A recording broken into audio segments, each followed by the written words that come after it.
Good afternoon এইস কিচেনের বন্ধুরা, আজ আমি বানাবো খুবই হেলদি একটি ব্রেকফাস্ট, লাউয়ের চিল্লা। তা চলুন দেখে নেওয়া যাক। লাউয়ের চিল্লা বানানোর জন্য এখানে আমি নিয়েছি একটা মিডিয়াম সাইজের লাউয়ের হাফ, একটা মিডিয়াম সাইজের পেঁয়াজ, 4 থেকে 5টা কাঁচা লঙ্কা, এক টুকরো আদা আর কিছুটা ধনিয়া পাতা। আর এর সাথে নিয়ে নেব 1 কাপ পরিমাণে গমের আটা আর হাফ কাপ বেসন। এখন লাউটা গ্রেট করে নেব।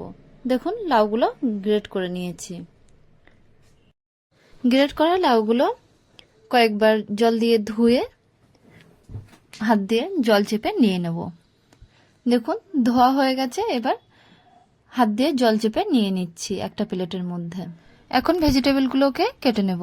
দেখুন প্রথমে নিয়েছি পেঁয়াজটাকে কেটে নিচ্ছি, এরপরে কাঁচা লঙ্কা সেটাও ছোট করে কেটে নেব, আদাটা গ্রেট করে নেব আর ধনিয়া পাতাটা কুচিয়ে নেব। দেখুন সমস্ত ভেজিটেবল কাটা হয়ে গেছে, এবার একটা পাত্রের মধ্যে রেখে দিচ্ছি।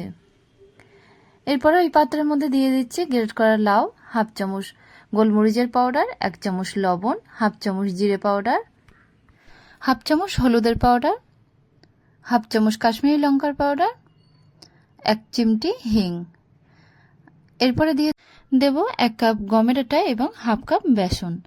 এই সবগুলো দিয়ে বেশ কিছুটা জল দিয়ে ভালোভাবে হাত দিয়ে মেখে নেব। দেখুন এরকম একটা থিকনেস যখন আসবে তখন একটা ঢাকনা দিয়ে রেখে দেবো রেস্টে আধা ঘন্টা। আধা ঘন্টা পরে মিডিয়াম ফ্লেমে একটি তাওয়া বসিয়ে তার মধ্যে 1 চামচ সাদা তেল দিয়ে দেবো আর এরকম একটা হাতা দিয়ে 1 হাতা মিক্সচার তাওয়ার মধ্যে দিয়ে দেবো। দেখুন দেওয়ার পরে বেশ ভালোভাবে চারিদিকে ছড়িয়ে দেবো।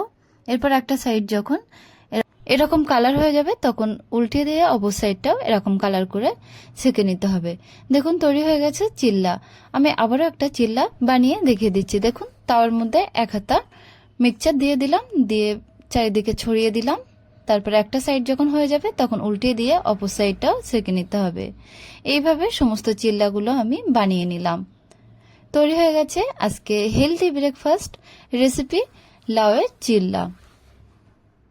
লাউয়ের চিল্লা খুব সহজে এবং খুব তাড়াতাড়ি বাড়িতে বানানো যায়। পুষ্টিগুণে ভরপুর এই চিল্লা খেতে খুবই টেস্টি। একটা চিল্লা আমি একটু কেটে দেখিয়ে দিচ্ছি এটা কেমন দেখতে হয়েছে। আর এই চিল্লা টক দইয়ের সঙ্গে কিন্তু খুবই ভালো লাগবে। দেখুন চিল্লাটা দেখতে খুবই সুন্দর হয়েছে আর এটা খেতে খুবই টেস্টি। তো বন্ধুরা বাড়িতে একবার ট্রাই হয়ে যাক। রেসিপিটা ভালো লাগলে অবশ্যই ভিডিওতে একটা লাইক দেবেন আর আমাদের চ্যানেলটিকে সাবস্ক্রাইব করার অনুরোধ রইল।